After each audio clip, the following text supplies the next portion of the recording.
Evangelho de Marcos, capítulo 13, os versos de 14 a 23.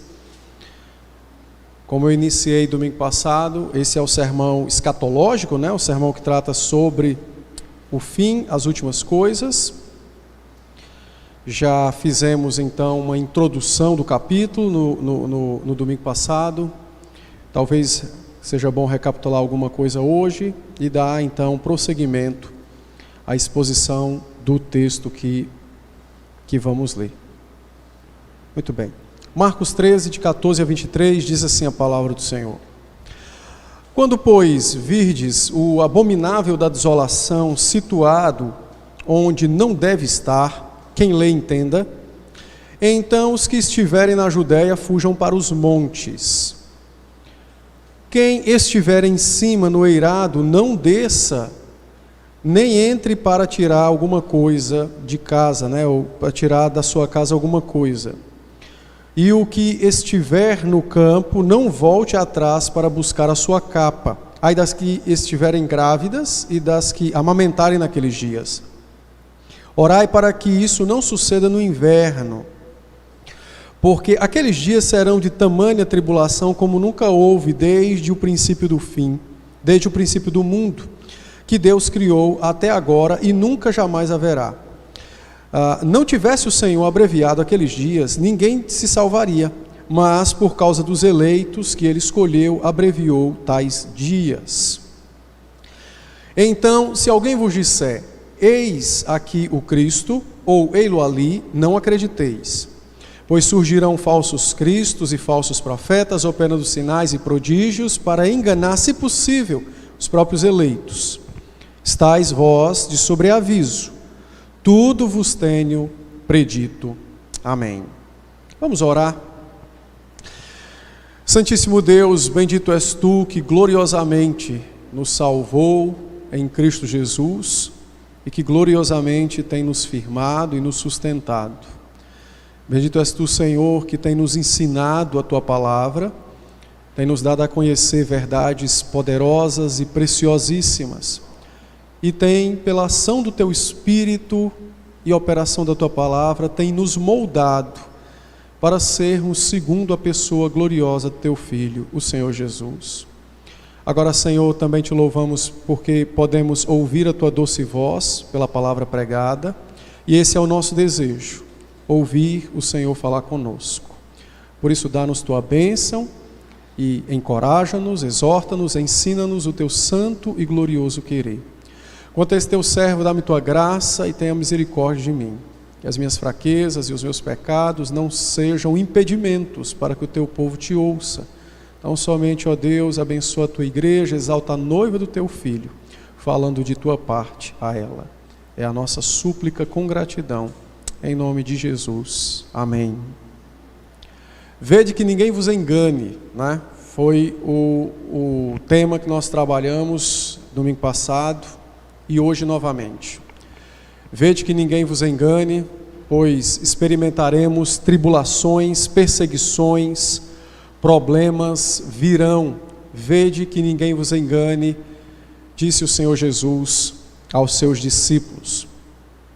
Geralmente, as notícias ruins, elas têm o poder de nos desanimar. Geralmente, elas têm o poder de nos enfraquecer. E geralmente elas têm também o poder de nos fazer esmorecer diante de algum objetivo ou algum alvo. Mas as palavras do Senhor nesse texto, advertindo sobre os problemas futuros, não tinham e não puderam e não causaram estas coisas nos discípulos e nem devem causar a nós. As palavras do Senhor são repletas de doçura e de compaixão. Porque o Senhor não estava apenas dizendo a eles o que aconteceria amanhã. Pelo contrário, a sua instrução profética, que incluía sim o amanhã, estava muito mais plena da soberania e do governo de Deus sobre a igreja do que sobre falar meramente de acontecimentos futuros. Os irmãos devem notar, por exemplo, que em toda a leitura de Marcos 13, Ainda que o Senhor estivesse profetizando guerras, rumores de guerras, epidemias, fomes, inimizades, morte para os cristãos, mas em todo esse capítulo, uma das grandes verdades entremeadas na profecia sobre o fim, é a verdade de que a igreja será preservada pelo poder de Deus. E isso é algo que deve ficar claro e nítido para nós. É muito interessante, por exemplo, no versículo 22, o Senhor fala de falsos profetas, de prodígios, de sinais, com o intuito de enganar os eleitos. Esse é o trabalho de Satanás. Entretanto, no verso 23, o Senhor diz: vocês não serão enganados, porque eu já estou prevenindo-vos.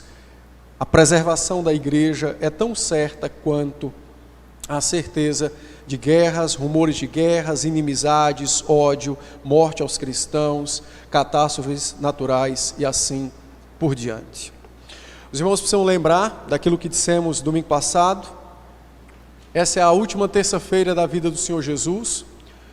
Ele estava fora da cidade de Jerusalém, Monte das Oliveiras. Curiosamente, esse monte é um pouco mais alto do que Jerusalém, então ele conseguia ver o templo mais ou menos nessa distância, assim, nessa inclinação. Os discípulos o perguntaram quando seria a destruição do templo e quais os sinais da sua vinda e da consumação do mundo. O Senhor então inicia no verso 5 desse texto, ensinando os discípulos o princípio da vigilância espiritual, ensinando o princípio da vigilância. Então ele disse: vede que ninguém vos engane. O Senhor então adverte os discípulos de que dias maus seriam experimentados pela igreja, mas não era o fim.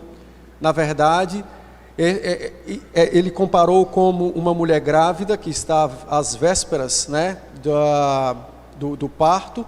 Então ele compara com as primeiras contrações, dizendo é apenas o princípio das dores, ou seja, tudo isso que está acontecendo não é o fim. Quando o fim vier, então estas coisas serão intensificadas de tal modo, semelhante então às contrações de uma mulher grávida, e então será rompido aquele momento de dor intensa com a alegria, a beleza e a glória do nascimento do Filho, assim também com a vinda do Senhor. Então, devemos nos lembrar que guerras, rumores de guerras, falsos profetas, falsos cristos, não são sinais do fim em si, mas são sinais que acompanharão a igreja até o fim. Então, nossa epidemia de agora, não quer dizer que Jesus vai voltar amanhã, né? Tem gente prevendo, não. Assim como no passado, estas coisas acompanhariam a igreja, e o intuito delas é de nos lembrar que vivemos num mundo caído em pecado e aguardarmos então a gloriosa e santa vinda do Senhor para nos fazer entrar no reino bendito de Cristo. Dito isso então, examinemos o texto que acabamos de ler, Marcos 13, de 14 a 23. O Senhor começa o verso 14 dizendo o seguinte: quando, pois, virdes o abominável da desolação situado onde não deve estar. Essa frase é uma das frases mais enigmáticas da Escritura, apesar dela não ter um sentido oculto, mas nenhum texto tem, né, da Escritura, mas ela é uma frase que ela precisa ser entendida olhando para 3 eventos do passado, antes de Cristo, 2 eventos antes de Cristo, um evento futuro, depois do Senhor Jesus Cristo, e um aguardar do final, para o tempo de fato da consumação. Os irmãos devem lembrar que o Senhor não estava respondendo os discípulos pergunta a pergunta. Ele parte, o Senhor entremeou as suas 2 respostas para as 2 perguntas, como se fosse uma única resposta, falando sobre como Jerusalém seria destruída e que aquilo era um sinal, um símbolo da destruição final do fim do mundo. Então ele entremeia as respostas a fim de despertar a vigilância e a sabedoria no coração dos discípulos. Mas ele começa o verso 14 falando do abominável da desolação. Então o Senhor volta à profecia de Daniel e possivelmente ele está citando Daniel 9:27, Daniel 11:31, Daniel 12:11, quando fala desse abominável da desolação. O abominável da desolação é algo que causa a desolação. É um ser abominável que gera desolação. E a profecia de Daniel, ela foi cumprida parcialmente, como eu citei domingo passado, ela foi cumprida parcialmente, quando o rei Ciro, né, um Ciro que na verdade ele era rei dos Seleucidas, né? Aí já é depois de Alexandre o Grande, divide o reino, ele é um dos herdeiros, né? Já que Alexandre tinha filho, seus generais dividiram o reino entre si, e ele é um desses, do grupo dos Seleucidas. E então, no ano 164 a.C., um indivíduo chamado Antíoco Epifânio IV, ele era Ciro, não é? Então, ele vai profanar o templo de Deus. Ele vai sacrificar um porco dentro do altar do Senhor, né? Em cima do altar, dentro do templo do Senhor. E ele vai estabelecer, lado a lado com o altar do Senhor, um altar para o deus Zeus. Então, é o abominável que causa desolação. Então, a profecia de Daniel cumpriu-se parcialmente naquele evento, não é? E, diante disso, então, os judeus se revoltaram a fim de restabelecer e de purificar o templo, e isso foi conhecido como a revolta dos Macabeus. Então, 164 antes de Cristo, antes da vinda do Senhor. Mas a frase abominável da desolação, ou o abominável que provoca a desolação, de fato está vinculada a esse evento de 164, né, de Antíoco Epifânio IV. Mas ao mesmo tempo o Senhor toma a frase, toma o evento de 164, e agora joga ele adiante, para falar sobre a destruição de Jerusalém. Então o Senhor diz, olha, lá cumpriu-se parcialmente, há um cumprimento futuro que também é parcial, e por isso ele disse que o abominável da desolação estaria situado, ou seja, ele estaria de pé ou em pé, aonde não deveria estar. Entende? Então é uma referência a Antíoco Epifânio e ao seu templo e ao seu altar de Zeus, que não deveriam estar onde estavam. Não deveriam estar onde estavam. Mas agora o Senhor toma esse evento e vai para adiante e diz: assim será a destruição de Jerusalém. Como é que nós podemos entender isso? Olhe que o Senhor conecta a profecia, o cumprimento passado, e agora lança adiante, quando ele diz: então, conectando, os que estiverem na Judéia, fujam para os montes. Então percebam que aqui não é uma aplicação indiscriminada apenas para o fim. De fato, haverá o levantamento do abominável da desolação, aonde Paulo chama de o homem da iniquidade, e João, em Apocalipse 13, é a besta, são as duas bestas, né? Uma religiosa e outra política. Então, o Senhor agora instrui os discípulos sobre a destruição de Jerusalém, aquela que ocorreu no ano 70 da era cristã, ou seja, mais ou menos 40 anos depois dessa palavra. E então ele diz: quem estiver na Judéia, ao perceber que tem algo de diferente, ou seja, que alguém que provoca desolação está onde não deve estar, então fuja, porque é chegado o tempo da destruição. Entendem?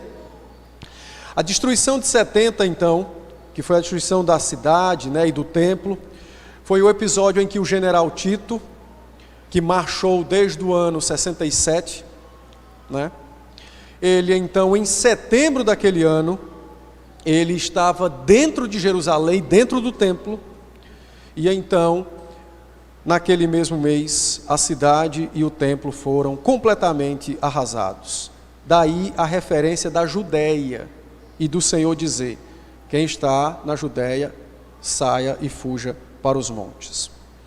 No Evangelho de Lucas, o capítulo 21, verso 20, Lucas registrando as palavras do Senhor, as mesmas palavras de Marcos, Lucas faz diferente de Marcos, e Lucas já diz de cara que Jerusalém seria invadido por exércitos. Ele não cita a frase, o abominável da desolação, mas ele então já interpreta para nós e diz assim, Lucas 21, 20. Quando, porém, virdes Jerusalém sitiada de exércitos, sabei que está próxima a sua devastação. E então os que estiverem na Judéia fujam para os montes. Então, o abominável da desolação, ele teve o seu cumprimento parcial no ano 164 a.C., no ano 70 depois de Cristo ou da era cristã, quando Jerusalém foi destruída.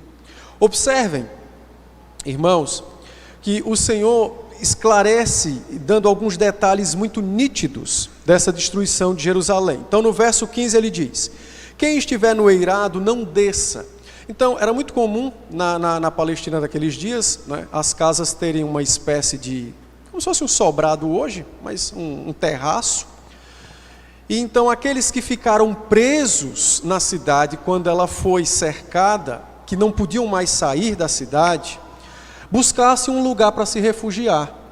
Então, se você pudesse se refugiar no seu terraço, fique lá. E desapegue-se, ou seja, não fique preso a qualquer bem que você deixou embaixo na sua casa, porque estes serão ou destruídos ou levados pelos exércitos inimigos. Então o Senhor disse, quem está no eirado, né, no terraço, não desça para tirar nada de casa. Guarde a vida, salve a vida. No verso 16, o Senhor diz, quem estiver fora da cidade, no campo, no momento da fuga, e ao lembrar de algum tipo de bem que possua e deseje regressar, não regresse. Então ele está falando de pessoas que talvez anteciparam-se à chegada dos exércitos, mas lembraram-se de algum bem e agora querem voltar para pegar. Então ele disse, não faça isso, guarde a vida. Então não volte para buscar a sua capa. É melhor passar frio do que perder a vida. Então siga a sua jornada. Vá adiante, não é? No verso 17, o Senhor então fala de algo que é notório, não é? E é uma das maiores tristezas em dias de guerra, é que exatamente as mulheres grávidas, ou aquelas que são mães recentes, as mulheres de um modo geral, são as que mais sofrem nas guerras, né? Pelos abusos psicológicos, sexuais e etc., e pela indefesa que elas possuem de modo natural. Então, por isso o Senhor adverte, né? Ai das que estiverem grávidas e das que amamentarem naqueles dias, porque em época de guerra não existe piedade.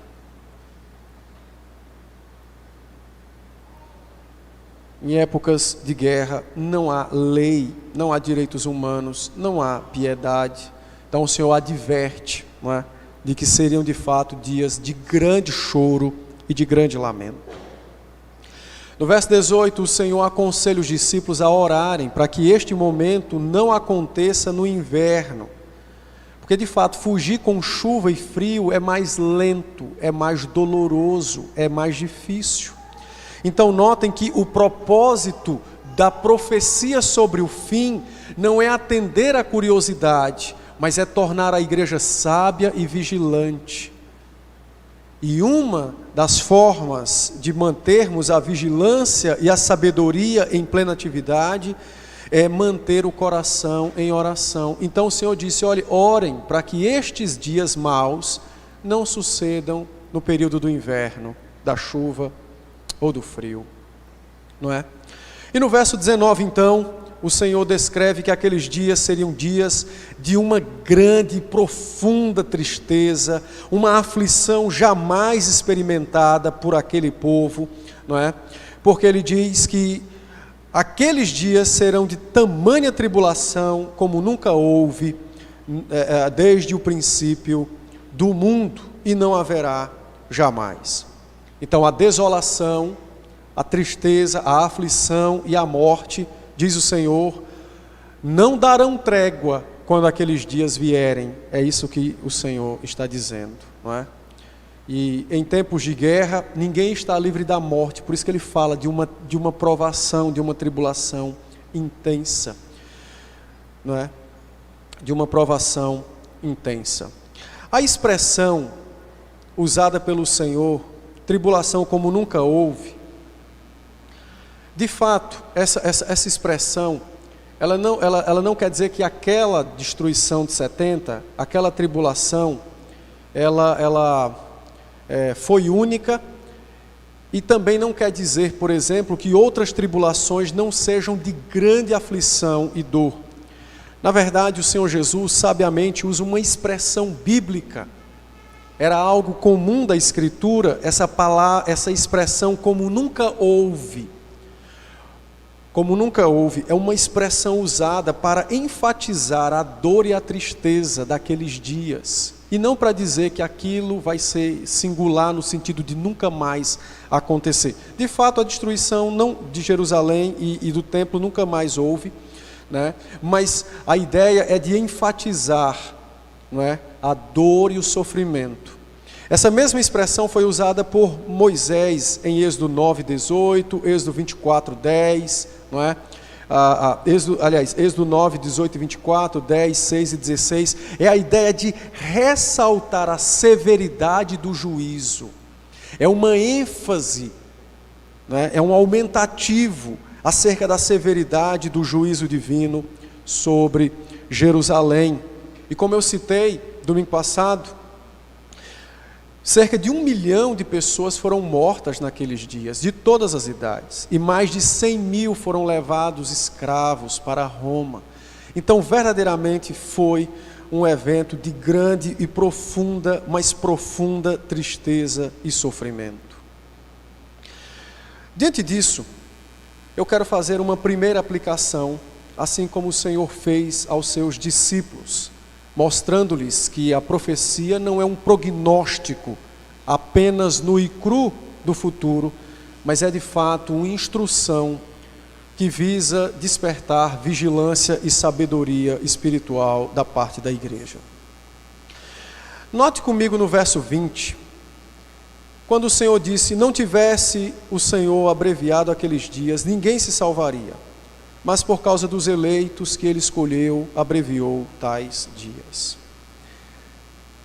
Isso é uma palavra de um conforto inigualável, porque em meio à dor, o prenúncio de morte, de catástrofe, em meio ao juízo justo e santo de Deus, para com um povo rebelde e contumaz, que rejeitou o Filho de Deus, em meio a tudo isso, o Senhor traz uma palavra e diz: olhe, mas dentro de toda essa maldade, de toda essa mortandade, essa maldade operada pelo exército romano, não é? Mesmo contando com a permissão e a bênção divina, porque era um juízo, mas nada vai acontecer sem que o Senhor não permita. Então, essa é uma palavra que traz um conforto, porque imagine você ser uma mulher grávida naqueles dias, ou um homem naqueles dias, e o exército cercou a cidade, mas você é um crente, e o Senhor diz: olhe, fique em paz, a sua vida nunca estará nas mãos de outro a não ser do Senhor, porque de fato só vai morrer aquele a quem Deus deu permissão para que seja morto. Essa palavra, ela encorajou os discípulos, ela enterneceu a alma da igreja em todas as épocas. O entendimento verdadeiro da graça divina, de que nada pode acontecer sem que Deus dê permissão. A guerra não continuaria porque Deus não havia dado permissão, mas a guerra iria até tal dia porque Deus deu permissão. Isso é um negócio incrível, não é? A própria aflição é limitada. Deus limita a aflição das pessoas, do seu povo, conforme sua permissão. Conforme sua permissão. A aflição foi limitada, por isso o Senhor usou a expressão abreviação de dias.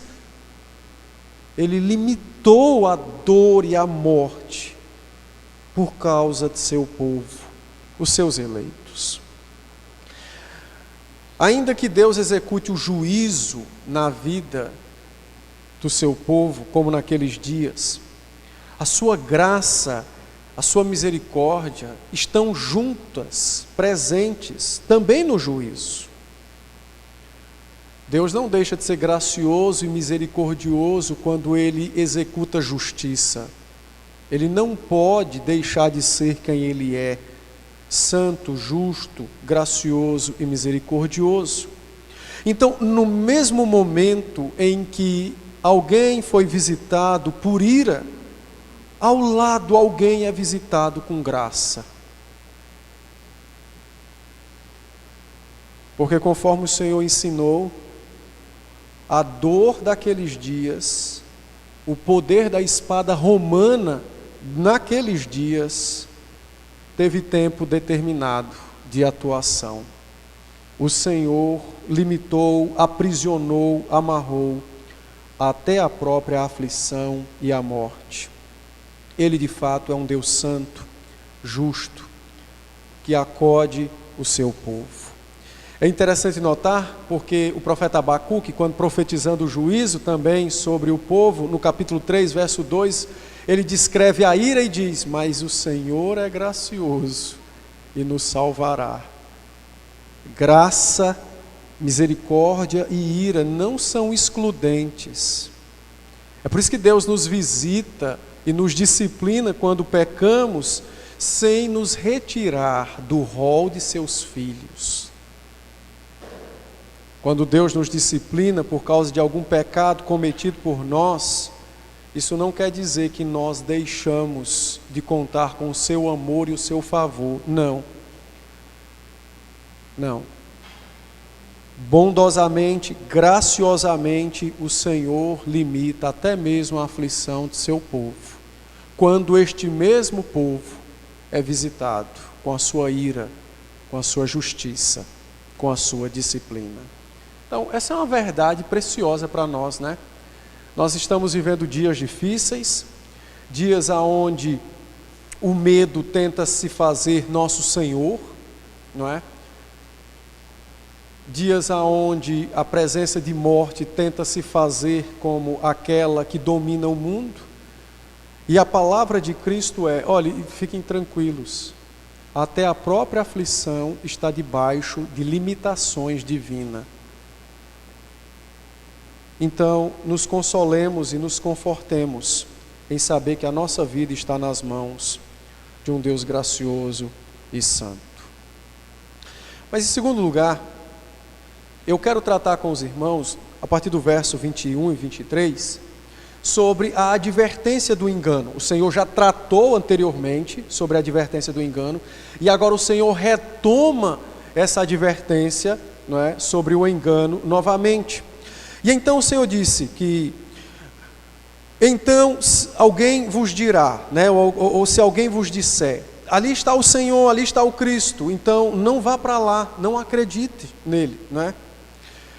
Ele está no interior da casa, não acredite nele, porque surgirão falsos cristos e falsos profetas operando sinais e maravilhas, não é, e prodígios, para, se possível, enganar os eleitos. Estais vós de sobreaviso, tudo vos tenho predito, disse o Senhor. Uma das coisas que nós temos sempre que ficar alertas, não é? E nós não podemos esquecer jamais dessa verdade, é que em meio à aflição, você vai ser visitado com a graça divina, mas também será visitado por Satanás, com tentações e enganos. Então, não pense que o diabo se condói de alguém porque está doente. Eu não vou tentar ele agora. Bichinho, coitadinho, está ali, enfermo, acamado, está para morrer. Fique tranquilo. Se existe um indivíduo que não respeita, é ele. Por isso o Senhor adverte a igreja dizendo: surgirão falsos cristos, falsos profetas, surgirão pessoas que buscarão enganar os eleitos, realizando prodígios e sinais, porque a dor e a aflição podem ser usadas pelo diabo como suas armas. A própria angústia, muitas vezes, é um instrumento poderosíssimo nas mãos de Satanás, para tentar fisgar as nossas almas nos seus enganos, enganos de nos fazer crer que Deus não se importa conosco, de que Deus não tem poder para me socorrer, para me curar, ou caso eu morra, para me levar aos portões celestiais. Enganos que mostram que Satanás tenta fazer com que nós vejamos Deus como indiferente à minha dor, porque eu oro na angústia, mas às vezes ela não é aliviada, então ele quer que eu acredite que ele é indiferente, e por isso o Senhor disse: vede que ninguém vos engane. Porque enquanto Deus, nosso Pai, nos visitará, reduzindo, restringindo, cativando as aflições a tempos determinados, o inimigo de nossas almas também nos visitará, a fim de nos levar para poços profundos de engano e de incredulidade. Então, o propósito da revelação, da profecia acerca do fim, não é satisfazer curiosidades, mas despertar vigilância e sabedoria nos crentes. Porque Satanás intentará contra nós fazer-nos crer que Deus é impotente, é indiferente, que de fato Ele não pode nos curar. Ele apresentará pessoas com poderes para nos curar. Ele apresentará pessoas com disposição para nos amar. Ele apresentará pessoas que também têm disposição de nos receber sem exigir que neguemos a nós mesmos, tomemos nossa cruz e o sigamos. Por isso o Senhor disse: os falsos se apresentarão, tentando substituir Cristo na igreja, operando sinais e prodígios, na busca de enganar, se possível, os eleitos. Verdadeiramente, essa palavra do Senhor, ela tem um período indefinido de cumprimento, que ela se cumpre a todo momento, não é?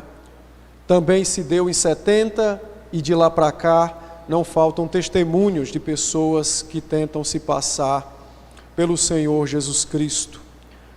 E aí talvez você pergunte: mas por que razão, né? Deus talvez permita, ainda que nos visite, restringindo a dor e a aflição. Mas será que Deus não está vendo a ação do diabo tentando nos fazer cair? Sim, o Senhor está. E por que Ele permite? Porque é para testar a fé, a fidelidade. Eu não sei se os irmãos lembram, mas no verso 13, no final do verso 13, o Senhor disse: e aquele que perseverar até o fim é o salvo. Ou seja, o que se mantiver fiel, o que se mantiver no Senhor é o salvo. E isso é algo fantástico, porque até a própria ação do diabo ainda pode ser usada para nosso próprio bem e fortificação na fé. A manutenção de nossa perseverança é a derrota dele, e ao mesmo tempo, dia após dia, é o cântico de nossa salvação e exaltação. Portanto, irmãos, e essa é uma aplicação que fica para nós, não relaxe na vida cristã quando você estiver em sofrimentos e aflições. Não relaxe. Lembre-se, é capaz de eu e nenhum dos membros daqui visitar você. É capaz de nenhum de nós te visitar no seu leito de enfermidade. Mas se tem alguém que vai visitá-la 24 horas por dia, todos os dias da sua doença, será Satanás. Com o intuito de enganar, com o intuito de fazer cair. Mas bendito é o nosso Deus, não é? Que restringe a aflição e nos ensina essas verdades, para que nós, em vigilância e sabedoria, mesmo em dores e aflições, vençamos o nosso inimigo e triunfemos, glorificando a Cristo e permanecendo no Senhor, nosso Deus, nosso Salvador. Então, propósito de falar do fim não é atender curiosidade, treinar sabedoria, treinar vigilância, por isso o Senhor nos ensinou estas verdades. Mas agora, já também é a última parte da minha exposição, em terceiro lugar, já partindo então agora para o fim de fato, o fim escatológico, não é? O último tempo. Então, voltemos ao verso 14, quando o Senhor diz: quando virdes o abominável situado onde não deve estar.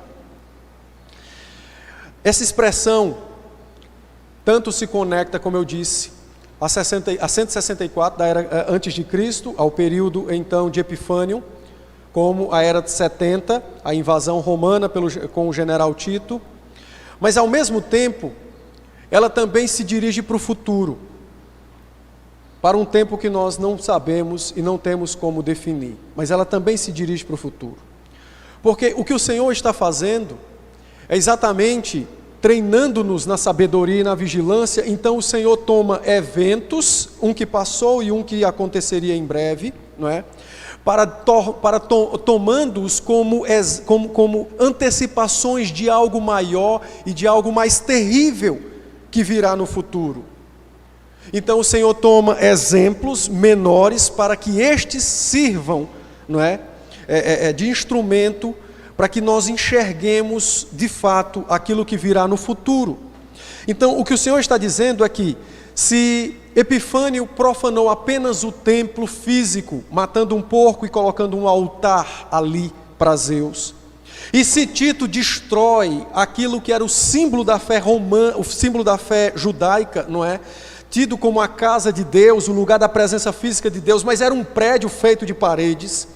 Então ele está dizendo que no fim, quando ele estiver para voltar, haverá uma profanação de um modo tão grande que desencadeará a volta dele. E essa profanação não é mais num altar de madeira ou de pedras, nem muito menos num prédio erguido com paredes e tijolos, mas agora é uma profanação na própria criação, é uma profanação contra toda a igreja que naqueles dias estiver sobre a face da terra. Ou seja, o abominável da desolação verdadeiramente não causará desolação a um povo, a um lugar ou a uma denominação, mas ele causará desolação em todo o globo terrestre, porque aonde estiver um crente, este será visitado por desolação e sofrimento. E então virá o fim. É o que o Senhor está ensinando acerca dos acontecimentos do fim. Veja comigo, abra sua Bíblia aí em 2 Tessalonicenses. O apóstolo Paulo vai instruir aquela igreja, e a nós também, acerca desse abominável, não é? 2 Tessalonicenses 2.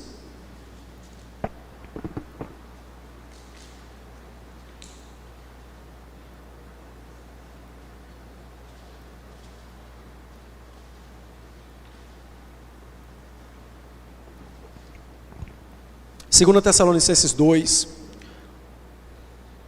então nós vamos ler apenas 4 versículos, do 1 ao 4.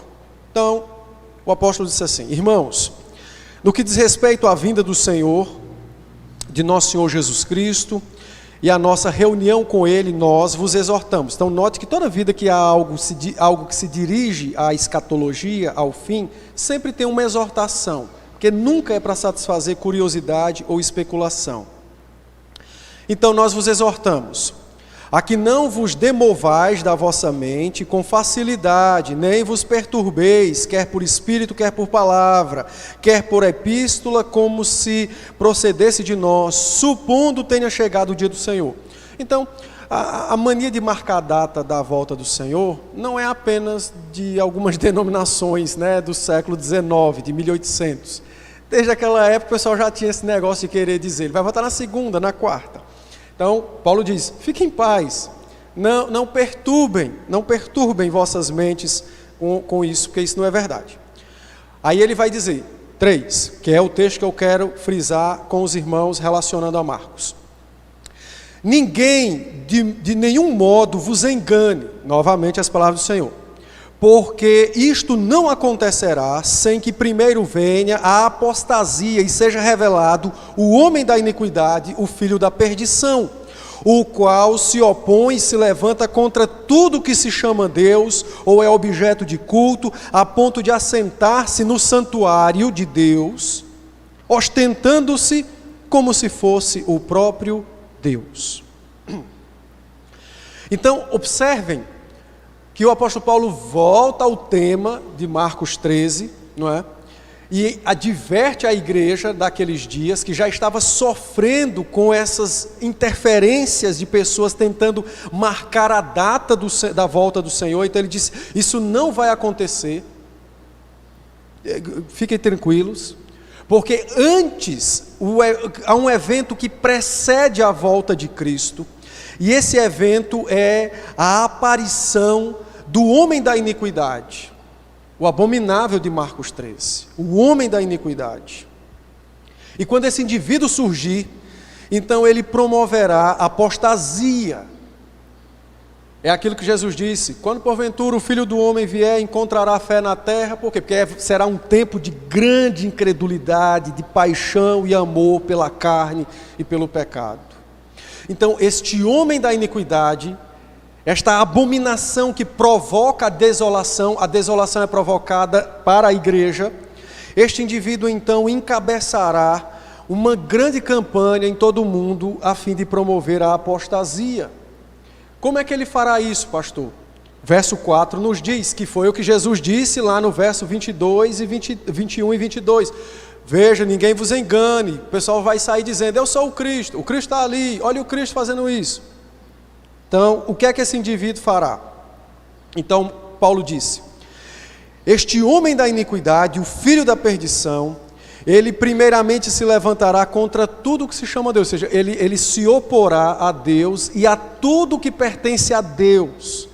Então ele vai se opor à igreja, ele vai se opor a mim, ele vai se opor a você, ele vai se opor à palavra, aos sacramentos, ele vai se opor a tudo o que pertence ao Senhor. Segundo lugar, o que é que ele vai fazer? Ele vai procurar enganar, como Jesus disse, como Paulo disse. Então ele vai buscar se assentar no santuário de Deus, ostentando-se como se fosse o próprio Deus. Então, preste atenção que Jesus disse em Marcos 13,14, quando pois virdes o abominável situado aonde não deveria estar, referindo-se a Tito em 70, mas agora olhando para o futuro, referindo-se ao homem da iniquidade, o filho da perdição. Este filho da perdição está onde não deveria estar. Ele estará assentado no santuário de Deus.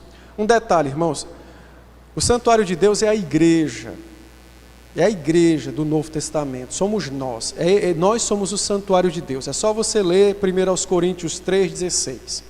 Então Deus não vai ter um prédio, por exemplo, como em Jerusalém, o templo vai ser reconstruído e aí Jesus vai voltar porque o diabo vai para lá. Não, isso é tudo a história da carochinha, não serve para nada. Nós somos a igreja, nós somos o santuário de Deus. Então o que é que Paulo está dizendo?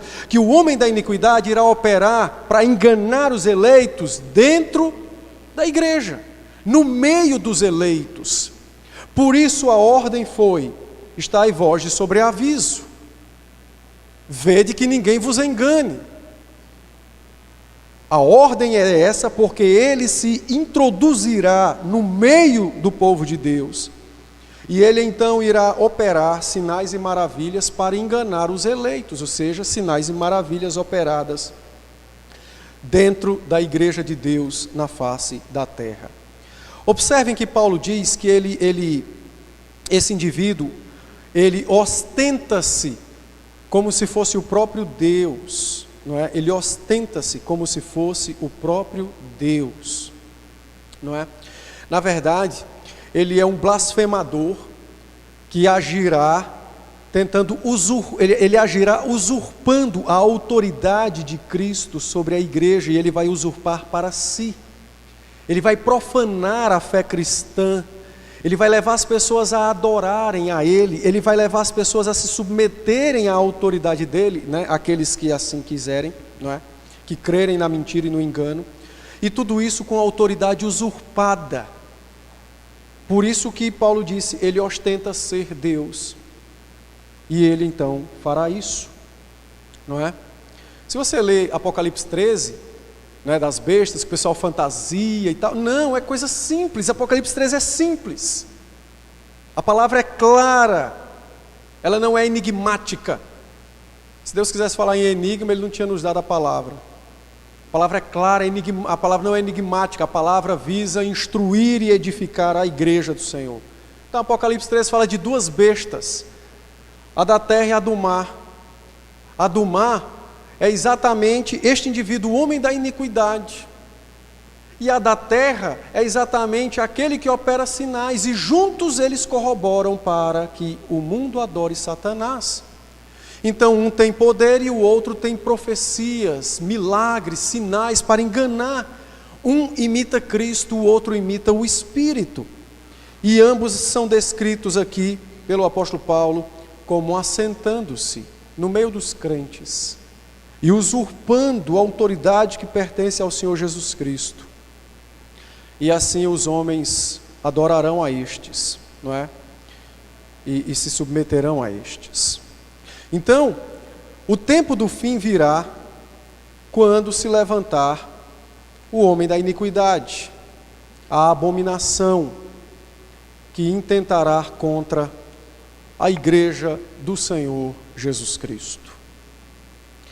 Gregório o Grande, em 600 depois de Cristo, disse que todo aquele que se levanta, né, e tenta usurpar a autoridade de Cristo, esse é o anticristo, não é? De fato há anticristos, mas teremos aquele que será o anticristo. Na Reforma, os calvinistas disseram que o anticristo é o Papa, mas não a pessoa dele.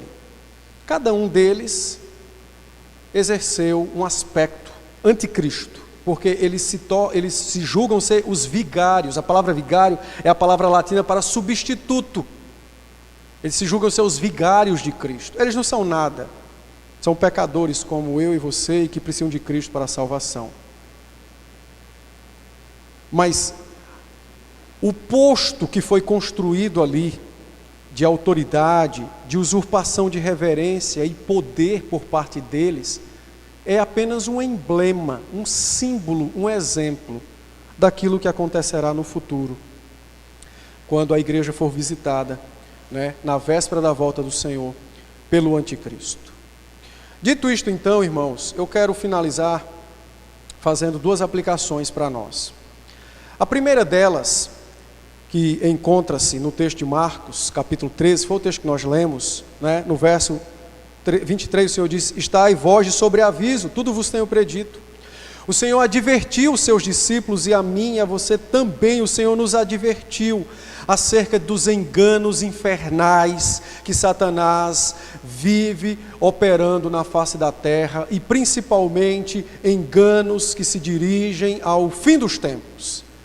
Erros doutrinários, marcando a data da volta do Senhor, especulando sobre a volta do Senhor, criando momentos, né, nos calendários para a volta do Senhor. Todas estas coisas fazem com que os crentes deixem de ser sábios e vigilantes e comecem a serem aprisionados ao discurso de um homem, de alguém ou a um evento específico. A palavra do Senhor é: lembrem-se, mutuamente um ao outro, lembrem-se. Vigilância, vigilância, vigilância. Estai vós de sobreaviso.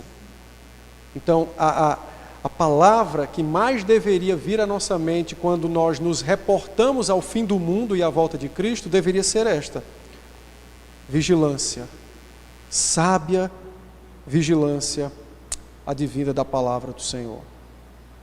A doutrina do fim dos tempos, não é? ela não pode estimular a nossa curiosidade ou a nossa especulação. Então, é verdade que quando nós tratamos do fim, nós ficamos um pouco mais empolgados, imaginando, não há nada errado. Mas se nós olharmos para a doutrina do fim dos tempos como sendo meramente o combustível da especulação e da curiosidade do nosso coração, nós seremos tolos e facilmente seremos fisgados por Satanás com os seus enganos, porque a palavra do Senhor acerca do fim é uma palavra que nos convoca à vigilância espiritual. É isso que nós temos que fazer, vigiar, porque nós não sabemos a que horas o Senhor há de voltar. A segunda aplicação que nós podemos fazer desse texto para as nossas vidas é que o ensino sobre o fim dos tempos, ele é um ensino que nos traz sim preocupação quando tomamos ciência dos eventos que acontecerão, mas imediatamente é um ensino que nos traz um conforto inigualável. Um conforto inigualável. O Senhor não esconde de nós que nós vivemos num mundo quebrado e falido, e que por isso devemos esperar tribulações, problemas, angústias e etc. Mas ao mesmo tempo o Senhor nos lembra que as guerras, que os rumores de guerras, que as catástrofes naturais, o próprio sofrimento do povo de Deus, isso não significa que Deus não governe o mundo, ou que tenha falhado. Pelo contrário, todas estas coisas me lembram que Deus está salvando o seu povo, está executando o seu plano, a despeito do próprio fracasso da terra e da própria humanidade.